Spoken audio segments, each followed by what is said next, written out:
বন্ধুরা, আশা করি তোমরা সবাই ভালো আছো। তোমার চ্যানেলে তোমাদের সবাইকে স্বাগতম। তো স্বাভাবিকভাবে ভাষা আমাদের কাছে কিন্তু একটা গুরুত্বপূর্ণ পার্ট, কারণ ভাষা থেকে আমাদের 10 মার্কের প্রশ্ন আসবে। তো আমি তোমাদের জন্য স্পেশাল 50 কোশ্চেন শেয়ার করছি, যে 50টি প্রশ্ন থেকে আশা রাখছি যে ম্যাক্সিমাম কোশ্চেন কিন্তু তোমরা এখান থেকে পাবে। কারণ একদম বেছে আমাদের যে 3টে মূল অংশ আছে, অর্থাৎ ভাষাবিজ্ঞান ও তার শাখা প্রশাখা, ধ্বনিতত্ত্ব এবং শব্দতত্ত্ব, প্রত্যেকটা অংশ থেকে একদম বাছাইকৃত প্রশ্ন। মোট 53টি কোশ্চেন, যাই হোক মোট 50টি প্রশ্ন আমি তোমাদের সামনে শেয়ার করছি।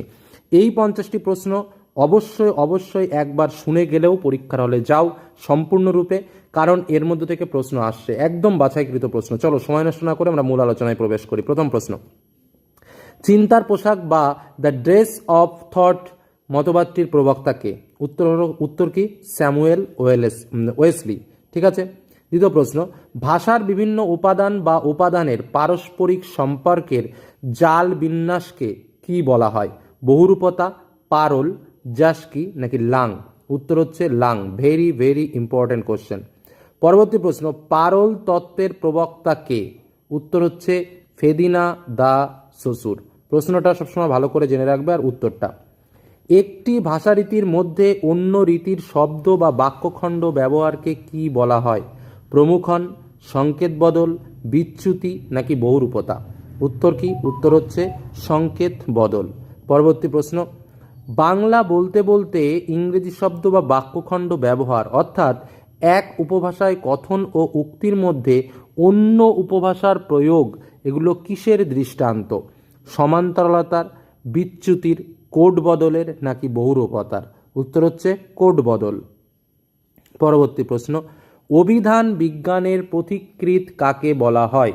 হরিচরণ বন্দ্যোপাধ্যায়, জাস্ক, স্যামুয়েল জনসন নাকি চমস্কি? উত্তরটা হলো জাস্ক। পরবর্তী প্রশ্ন, জাস্কের কোন রচনা থেকে অভিধান রচনার সূত্রপাত হয়েছে বলে মনে করা হয়? নিরুক্ত শাস্ত্র, অষ্টাধ্যায়ী, অমরকোষ নাকি মহাভাষ্য? উত্তর হলো নিরুক্ত শাস্ত্র। পরবর্তী প্রশ্ন, ত্রয়োদশ শতাব্দীতে অভিধান বোঝাতে প্রথম ডিকশনারিজ শব্দটি কে ব্যবহার করেন? নোয়াম চমস্কি, জাস্ক, মিখাইল বা খতিন, জন গারল্যান্ড? উত্তরটা কী হবে? জন গারল্যান্ড। উত্তরটা কিন্তু বারবার বলছি, মনে করে রাখো, কারণ যে কটা প্রশ্ন আজ শেয়ার করছি ভেরি ভেরি স্পেশাল কোশ্চেন। পরবর্তী প্রশ্ন, এক ভাষার শব্দকে সেই ভাষাতেই ব্যাখ্যা করা হয় যে অভিধানে, তাকে কি বলা হয়? ইতিহাস ভিত্তিক অভিধান, বিষয় ভিত্তিক অভিধান, একভাষিক অভিধান, দ্বিভাষিক অভিধান? উত্তর হচ্ছে একভাষিক অভিধান। পরবর্তী প্রশ্ন, যে অভিধানে এক ভাষার শব্দ অন্য ভাষায় ব্যাখ্যা করা হয় তাকে কি বলা হয়? একভাষিক, দ্বিভাষিক, ইতিহাস ভিত্তিক, বিষয় ভিত্তিক? উত্তর হলো দ্বিভাষিক অভিধান। ভাষার অর্থহীন এবং ক্ষুদ্রতম একককে কি বলে? ধ্বনি, বাগধ্বনি, বিভাজ্য ধ্বনি, অবিভাজ্য ধ্বনি? উত্তর হচ্ছে বাগধ্বনি। ধ্বনির লিখিত ও সাংকেতিক রূপ কি? বর্ণ, ধ্বনি, বিভাজ্য ধ্বনি নাকি পদ? উত্তর হলো বর্ণ। বিভাজ্য ধ্বনির অপর নাম কি? যুক্ত ধ্বনি, পার্শ্বিক ধ্বনি, খণ্ডধ্বনি নাকি তাড়িত ধ্বনি? উত্তর হচ্ছে খণ্ডধ্বনি। দৈর্ঘ্য, শ্বাসাঘাত, জ্যোতি ও সুরতরঙ্গ যে ধ্বনির অন্তর্গত সেটি কি? সেটি হলো অবিভাজ্য ধ্বনি। যে ধ্বনির উচ্চারণকালে শ্বাসবায়ু মুখের মধ্যে কোথাও বাধা না পেয়েই উচ্চারিত হয় তাকে কি বলে? শীর্ষধ্বনি, স্বরধ্বনি, ব্যঞ্জনধ্বনি নাকি উষ্ণধ্বনি? উত্তর হলো স্বরধ্বনি। মুখের মান্য বাংলায় স্বরধ্বনির সংখ্যা কটি? 6, 8, 7, 9? উত্তর হলো 7টি। বাংলা উচ্চারণে অধঃস্বরের সংখ্যা কটি? 3টি, 8টি, 4টি, 6টি? উত্তর হলো 4টি। বাংলায় অনুনাসিক স্বরধ্বনির সংখ্যা কটি? 4টি, 7টি, 8টি, 11টি? উত্তর হলো 7টি।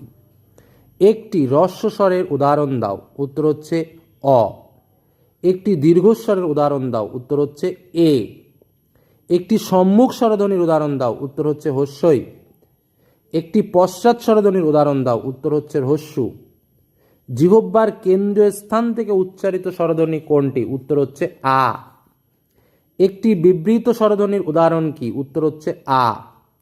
মোট ব্যঞ্জন বর্ণের সংখ্যা কত? উত্তর হচ্ছে 40টি। তালবস্য, দন্তেস্ব, পেটকারা, মূর্ধন্যস্ব ধ্বনিগুলির উচ্চারণ কোন প্রকার ধ্বনির মতো? তালবস্য বা শীষ ধ্বনি যাকে বলা যায়, উচ্চারণ করতে গেলে দেখবা এরকম করে একটা আওয়াজ হয়, যার জন্য এটাকে বলা হয় শীষ ধ্বনি। কণ্ঠ ব্যঞ্জনীয় ধ্বনি কোনটি? ফ, হ, ধ আর ঘ। উত্তর হচ্ছে হ। উষ্ণ ধ্বনিগুলো কি কি? দন্তেশ্ব, তালবস্য এবং হ। একটাকে ওই যে শীষ ধ্বনিও বলে, আবার তার আর এক নাম হচ্ছে উষ্ণ ধ্বনি। তাড়িত ধ্বনি কোনটি? তোর হচ্ছে র, হচ্ছে তাড়িত ধ্বনি। একটি তাড়িত মহাপ্রাণ ধ্বনি কোনটি? র, তারপরটা হচ্ছে ঢ, ঢয় শূন্য র, তাহলে সেটা হচ্ছে মহাপ্রাণ ধ্বনি। ল ধ্বনিটি কোন ধ্বনি? ল ধ্বনিটি হলো পার্শ্বিক ধ্বনি। উচ্চারণের সময় সামর্থ্য অনুযায়ী উচ্চারণের ভেদকে কি বলে? ভেরি ভেরি ইম্পর্টেন্ট কোশ্চেন এটা। মুক্ত বৈচিত্র্য, পরিপূরক ধ্বনি, ধ্বনিমূল নাকি সহধ্বনি? উত্তর হচ্ছে মুক্ত বৈচিত্র্য। তিনটি ব্যঞ্জনধ্বনির সমাবেশে তৈরি গুচ্ছধ্বনির সংখ্যা বাংলায় কটি? 8টি, 15টি, 20টি, 40টি। উত্তর হচ্ছে 8টি। 4টি ব্যঞ্জনের সমাবেশে তৈরি গুচ্ছধ্বনির সংখ্যা বাংলায় কটি? 4টি, 3টি, 8টি, 1টি। উত্তর হলো 1টি। 4টি ব্যঞ্জনধ্বনির সমাবেশে তৈরি গুচ্ছধ্বনিটি হল নিঃশ্বাস, অস্ত্র, সংস্কৃত, সংখ্যা। উত্তর হচ্ছে সংস্কৃত। পরবর্তী প্রশ্ন, শ্বাসাঘাত, দৈর্ঘ্য, জ্যোতি, সুরতরঙ্গ এগুলো হলো কি?